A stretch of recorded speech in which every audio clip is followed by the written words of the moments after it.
Doctor Sujata Mahajan लिखित शहरातला प्रत्येक या पुस्तकातली पहिली गोष्ट वाचतीये पक्षिणी. गोदूला स्टँडवर सोडायला घरातले सगळे आले होते. आई, बाबा, भाऊ, वहिनी. त्यांच्याशी बोलायला ती खालीसुद्धा थांबली नाही. कुठूनही कोणी येईल अशी भीती वाटत होती. गाडी एकदाची लवकर सुटावी आणि दुःखांनी यातनांनी भरलेलं हे शहर दूर दूर जावं असं तिला वाटत होतं. कंडक्टर जवळ आला तशी आई रडायला लागली. गलबलून म्हणाली, नीट राहावा, घराची काही काळजी करू नकोस. कुणी ना कुणी जाऊन पाहत जाईल अधनंमधनं. मामाला कळवलंय, तो पाहिल सगळं. तू स्वतःला आणि पोरांना सांभाळ फक्त. भाऊ तांबारलेल्या डोळ्यांनी तिच्याकडं पाहत म्हणाला, भाऊजींना इकडं बोलाव. ती डोळ्यांनी नको नको खुणा करायला लागली. तो दरडावून म्हणाला, बोलाव म्हणतो ना.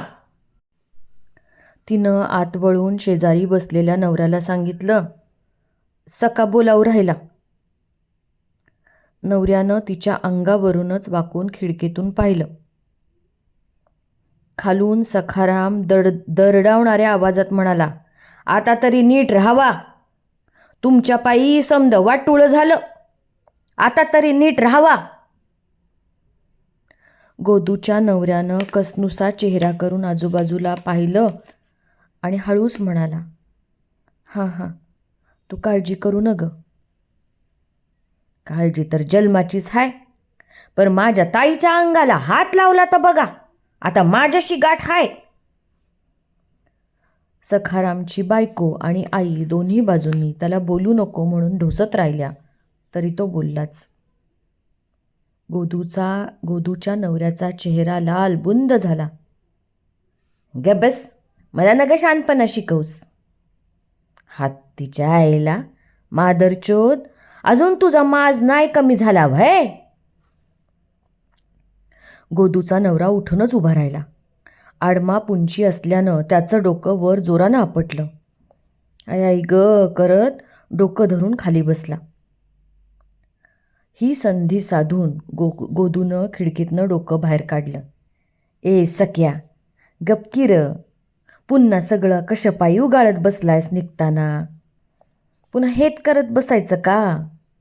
तुमच्या माऱ्या माऱ्या आणि नंतर त्यांनी मला मारायचं. तुझा भाव असं बोलला तसं बोलला. ग बस, जा घरी आता. ए आय, घेऊन जा त्याला. सगळ्यांची मेल्यांची डोकी भडक. आणि आई आणि वहिनी सख्याला ओढायला लागल्या. वहिनीला जोरात ढकलून सख्यानं आपला राग तिच्यावर काढला आणि मग हलक्या आवाजात आरडाओरड करत ढकलाढकल करत एकदाचे ते सगळे जाताना दिसले. सख्याला बाहेर काढायच्या नादात असलेल्या आईनं वळताना मागं पाहिलं आणि हात केला. आणि गोदूच्या डोळ्यातून पाण्याच्या धारा लागल्या. पोरं कावरी बावरी होऊन पुढच्या सीटवर बसली होती. आपापसात त्यांच्या एक दोन मारामाऱ्या झाल्या होत्या, पण मोठ्या माणसांचं सुरू झाल्यावर त्यांनी आवर्त घेतलं होतं. डोकं दाबून धरायचं थांबवून नवरा शांत बसला होता. डोळ्यातलं पाणी वाहतंय तोवर गोदू खिडकीतून बाहेर पाहतच राहिली. नवरा पुढं मोठ्या मुलाजवळ बसायला गेला. धाकटा सीटवरून चढून मागं आला तिच्याजवळ. नवरा पुढं गेल्यावर गोदूला फार बरं वाटलं. लांबचा प्रवास, 10-12 तासांचा. स्वतःबरोबर शांत राहायचं, विचार करायचा, पुढं काय करायचं आहे. पोरगं मागं आलं ते सारखं, आई ते बघ ना, आई मस्त बघ, आई ते बघ विमान, वर वर बघ, असं करत सुचू देत नव्हतं.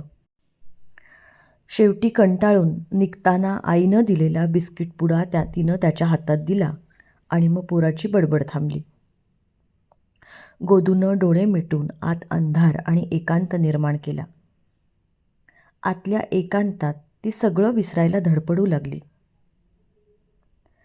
गोदी 7वी पर्यंत शिकली होती. लहानपणापासूनच ती आईबरोबर कामाला जायची. लहान वयात लग्न झालं. परशू उंचापुरा धट्टाकट्टा होता. त्याच्या काळ्या चेहऱ्यावर वण होते. गोदूही चांगली उंच, शिडशिडीत, गोरी, मोठ्या डोळ्यांची, रुंद जबड्याची होती. वयापेक्षा प्रौढ दिसायची. परशू आणि गोदीची जोडी चांगली दिसते असं सगळे म्हणायचे. आतोनात कष्टांची गोदूला सवय होती. दुसऱ्या एका गोष्टीची सवय तिला लहानपणापासूनच होती. घरातल्या, त्यांच्या आणि त्यांच्यासारख्या इतरांच्याही पुरुषांनी नीट कामधामं न करणं आणि बायकांनी राबवून संसार चालवणं. वडील मनात आलं तर पेरूच्या सीझनमध्ये पेरू विकायचे, एरवी घरी. दारू प्यायची, बडबड करायची, आईला मारझोड. भाऊ कधी कधी गवंडी काम करायचा, एरवी घरी. दारू प्यायची, बडबड करायची, वहिनीला मारझोड. त्यामुळं पुरुषाची जात यापेक्षा काही वेगळं वागते हे गोदूच्या गावीही नव्हती. परशूनही तिचा अपेक्षाभंग केला नाही. लग्न झालं तेव्हा तो रंगाचं काम करायचा. पेंटरच्या हाताखाली दिवसभर तोंडाला फडकं बांधून भिंती साफ करायच्या, चरे बुजवायचे. मग पहिला हात, दुसरा हात चालू राहायचं. संध्याकाळी थकला भागला घरी आला की बाटली असायचीच. मारहाणीला त्यानं एकदम नाही सुरुवात केली. गोदूनं जरा कमी पीत जा वगैरे सांगितल्यावर सुरुवात केली. 2 मुलं झाल्यावर गोदूचा संसार चांगला स्थिरावला. गोदू हिम्मतवान बाई होती. मुलांना चांगलं शिकवायचं हे असं कंत्राटी काम त्यांनी नाही केलं पाहिजे. काम नसलं की या लोकांना वाईट सवयी लागतात हे तिनं ओळखलं होतं. तिनं जिद्द धरली. मुलांना इंग्रजी माध्यमाच्या शाळेत घातलं. मर मरायची, पण मुलांच्या फिया, शिकवण्या, वह्या, पुस्तकं कशाला तिनं कधी कमी पडू दिलं नाही. काम नसलं की परशाचं तेच दारू पिणं, शिव्या, मारझोड. पण हे सगळं अंगवळणी पडलं होतं. पण मग एक मोठं संकट त्यांच्यावर कोसळलं. गोदू जिथं काम करायची ती एकही खाडा न करता, काम चुकारपणा, भांडण, लावालाव्या, उचलेपणा, खोटारडेपणा, उठवळपणा असं काहीच तिच्यात नव्हतं. त्यामुळं तिला भराभर कामं मिळत गेली. नवीन मिळणाऱ्या कामांबद्दल नवऱ्याला न सांगता ती पैसे साठवत राहिली. मुलांच्या सगळ्या गरजा भागवणं, संसारातल्या वस्तू एक एक करून घेणं हे ती हळूहळू करत राहिली. अखेरीस तिनं स्वतःसाठी मंगळसूत्र पण केलं.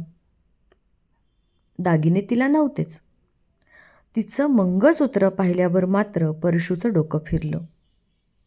कामं संपलेली होती. महिनाभर घरीच होता. मग डोक्यात किडे वळवळायला लागले. ही एवढ्या उशिरा का घरी येते? मंगळसूत्र करायला हिच्याजवळ एवढा पैसा कुठून आला? ही करतीये तरी काय? एक दिवस त्याच्या अंगात भूत शिरलं.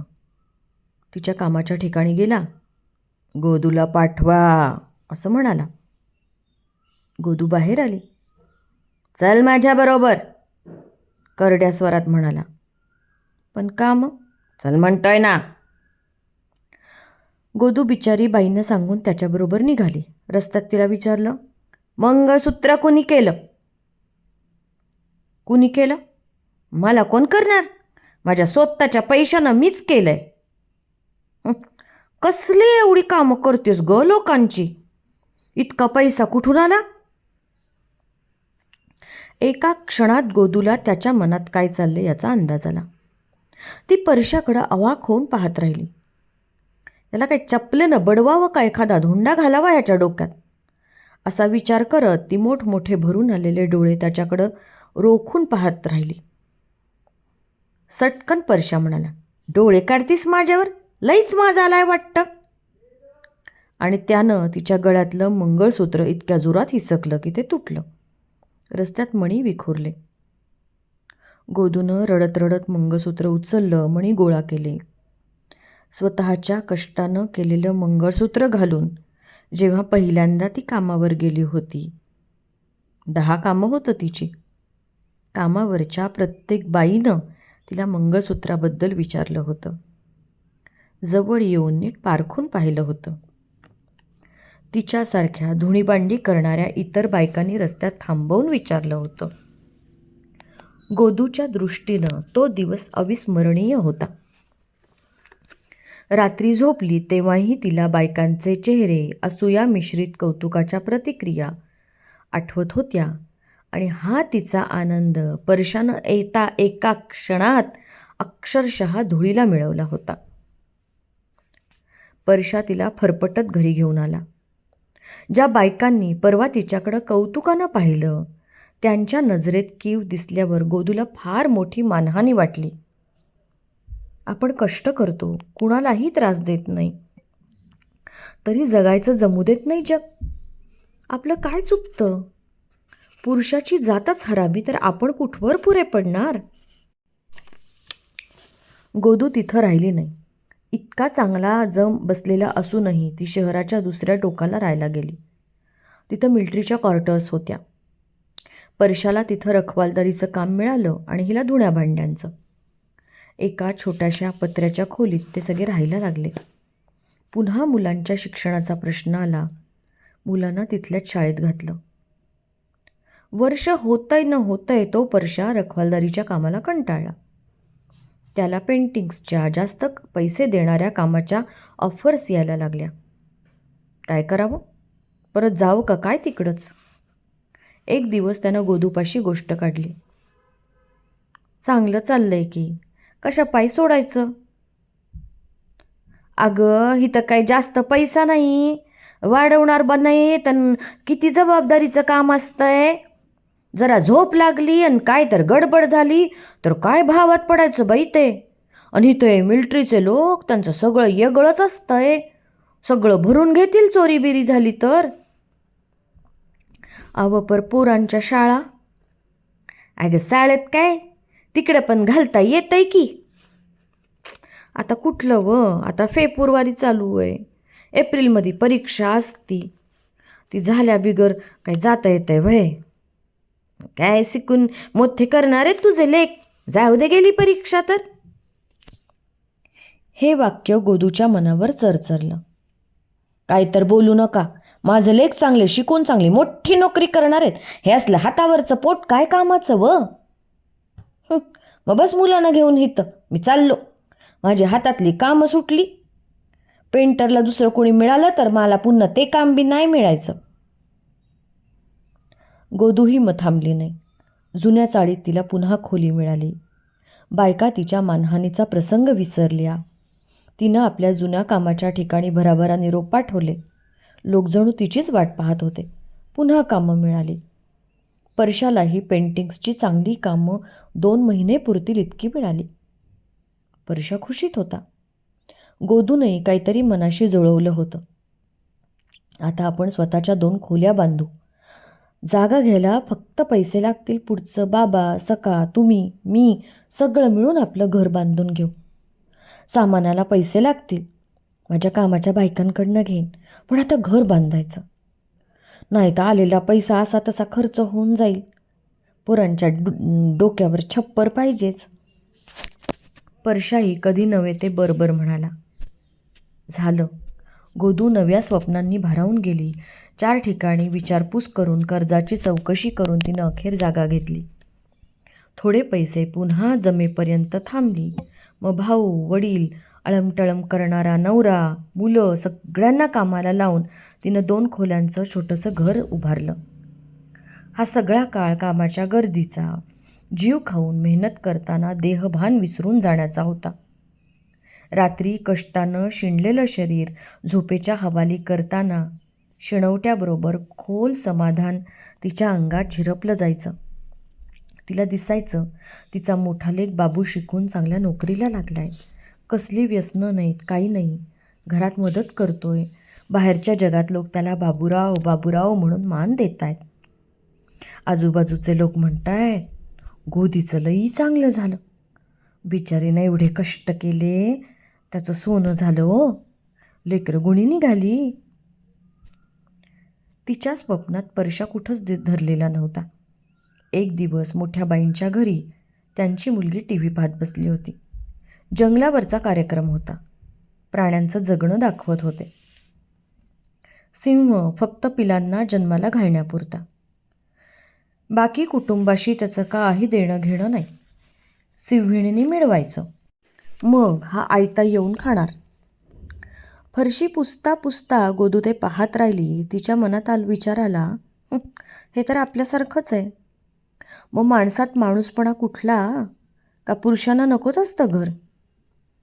घर हवं बाईला. एक जागी रोज तेच तेच आवडीनं जगते बाई. याला पक्षासारखं भटकायला हवं आकाशात, मनात येईल तेव्हा उडून जायचं. आपला बाबूराव पण या पक्ष्यांच्या जमातीतला आहे असं मात्र तिच्या मनातही आलं नाही. घराचं कर्ज फिटत आलं. मग तिनं परशूसाठी गाडी घेतली, सेकंड हँड मोटरसायकल. खूप लांबून ती कामावर चालत जायची. परशूला आपल्याला सकाळच्या घाईत गाडीवरून सोडेल तर घरात मुलांचं आणखी थोडं बघता येईल असं तिला वाटत होतं.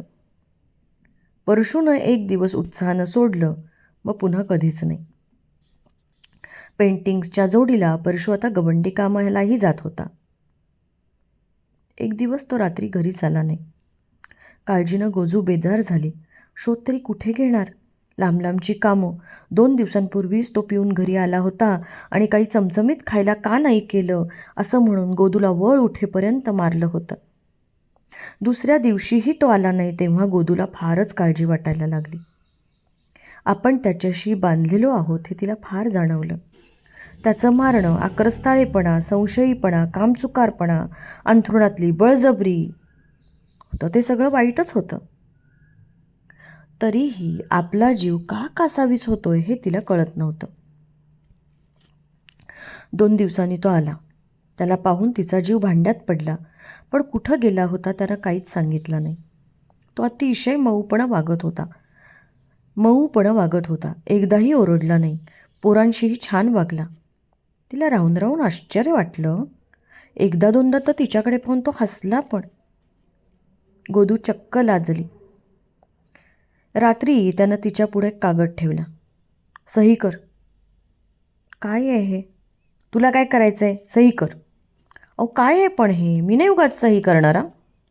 त्यानं दात ओठ खाऊन तिच्याकडं पाहिलं आणि म्हणाला, काडी मोड हवं आहे मला. तुला सोडून जाणार आहे मी, दुसरी करणार आहे. गोदूनं कपाळाला हात लावला. एवढंच राहिलं होतं. असं काय झालं पण एकाएकी? मी करून घालील तुम्हाला चमचमीत, मध्यरात्रीसुद्धा घालील. पण असं करू नका. मी आणि पोरं काय करू? कुठं जाऊ? तुम्हाला राहायचं तर राहा, पण मी दुसरी करून आणणार आहे. मी वचन दिलं तसं. गोदू पोट तिडकीनं म्हणाली, कोण हाय ही सटवी? भलत्याला आधी लागू नका. आजवर तुमचं दारूचं खूप सहन केलं आहे मी, पण आता असलं काही नाही करणार. घरादाराला मातीत घाल. याला कुणीच भलं नाही हो. ती बाजिंती बया 2 दिवस राहिला आणि जाईल सोडून. चुप, बडबड करू नकोस. सही करणार आहेस का नाही? नाही. तो रागारागानं निघून गेला. पण प्रकरण एवढ्यावर थांबलं नाही. नंतर खूप चिघळलं. गवंडी काम करताना तिथंच कामावर करणाऱ्या एका पोरीवर परशा फिदा झाला. हळूहळू त्यानं तिला जाळ्यात ओढलं आणि तिनंही त्याला. त्यानं तिच्यासाठी गंठण केलं, अंगठी पैंजण केले, तिला राहायला रूम घेऊन दिली. जेव्हा तिच्या घरच्यांना हे कळलं तेव्हा ते परशाला भेटायला आले. आमच्या पोरीला फशी पाडलंस, लग्न कर. बायकोला काडीमोड दे आणि हिच्याशी लग्न कर. पण गोदू काडीमोड द्यायला तयार नाही म्हटल्यावर ते सगळे चिडले आणि म्हणाले, तुझं घर आमच्या मुलीच्या नावावर कर, गाडी आमच्या नावावर कर. दरम्यान गळ्याशी आलं म्हटल्यावर गोदूनं आईवडील भावाकडं धाव घेतली. ते आले. भाऊ आणि वडिलांनी परशाला चोपून काढलं. हे घर गोदीचं आहे, तू चालतं हो असं म्हणाले. परशा सगळीकडूनच अडचणीत आला. थोड्या दिवसांची मजा अंगाशी इतकी येईल असं त्याला वाटलं नव्हतं. रोज लोक येऊन धमक्या देत होते. शेवटी धीर करून तिचे वडील भाऊ पोलिसांकडे गेले. हकीकत ऐकल्यावर पोलीस म्हणाले, त्यांनी येऊन काहीतरी मारझोड दगडफेक केल्याशिवाय आम्ही तरी काय करणार. हे ऐकल्यावर ते सगळे गुपचूप परतले. दुसऱ्या दिवशी खरोखरच ते आले. त्यांनी परशाला मारझोड केली, घरातल्या वस्तूंची फेकाफेक केली, शिवीगाळ केली. सर्वांनी शेवटी त्यांच्याच घरातनं हाकलून दिलं. आमच्या पोरीचा फैसला नीट होत नाही तोपर्यंत आम्ही इथं कुणालाही फिरकू देणार नाही असं म्हणाले. गोदू नवऱ्याला मुलांना घेऊन माहेरी आली. तिच्या घरावर त्या लोकांनी पहारा ठेवला. कुणालाच तिकडं फिरकता येईना. 4 दिवस आई वडिलांकडे येऊन राहिल्यावर मानहानीनं चूर चूर झालेली गोदू खात नव्हती, पीत नव्हती, झोपत नव्हती. नुसती टक्क भिंतीकडं पाहत राहिलेली बसायची. परशा तर तोंड लपवूनच बसला होता. घराबाहेरही पडता आलं नाही. घरातही कुणाच्या नजरेला तो नजर देत नव्हता. आयुष्यानं दिलेली ही थप्पड गोदूला पेलली नव्हती. वडील भाऊ चुळबुळत होते, तळमळत होते. गोदू आणि परशाचं काय करावं कुणालाच समजत नव्हतं. शेवटी गोदूच्या आईनं मार्ग सुचवला. तुम्ही थोडे दिवस मामाकडं नागपूरला जाऊन राहा. तिकडं सगळं शांत झालं इकडचं की मगच या. मामा सांभाळेल तिथं थोडं दिवस. जमलं तर काम करा, सगळं ठीक होईल. पक्षिणीच्या जातीची गोदू पुन्हा जगण्याच्या भानावर आली. मोडून टाकलेलं घरटं तिला पुन्हा उभारायचं होतं. पिल्लं तर तिची होतीच ना, त्यांच्यासाठी जगावं लागणारच होतं. तिचा बाबू बाबूराव होणार होता. तिनं पुन्हा उभारी धरली. मामाला कळवलं. मामा पाठवून द्या म्हणाला आणि ते नागपूरच्या गाडीत बसले. जो तिचा नव्हता त्या पुरुषाला ती का बांधून येत होती स्वतःबरोबर? तिचं घर भावनांनी बांधलेलं नव्हतं, तिच्या कष्टांनी बांधलेलं होतं. माणसात गुंतून राहणाऱ्या त्या भावनांपेक्षाही तिला अर्थकारणाचा विचार करणं भाग होतं. स्वतः बांधलेलं घर हातचं जाऊ द्यायचं नव्हतं तिला. मुलं मोठी होताना त्यांच्या सगळ्या गरजा भागवायला आपण एकट्या पुरा पडणार नाही हे तिला ठाऊक होतं. म्हणूनच परशा कसाही असला तरी स्वतःबरोबरच बांधून ठेवायला हवा होता. गाडीत मिळालेल्या पुरेशा एकांतात पडझड झालेल्या मनाला तिनं पुन्हा बांधून घेतलं. घरटं मोडून टाकलं तरी पुन्हा पुन्हा न कंटाळता बांधायला येणाऱ्या पक्षिणीसारखी ती पुन्हा जगायला सिद्ध झाली. हे अभिवाचन आवडलं तर चॅनलला लाईक करा, शेअर करा, सबस्क्राईब करा. लेखिकेच्या पूर्व अनुमतीनं या पुस्तकाचं वाचन मी जरा हटके पीपलवर करणार आहे. धन्यवाद.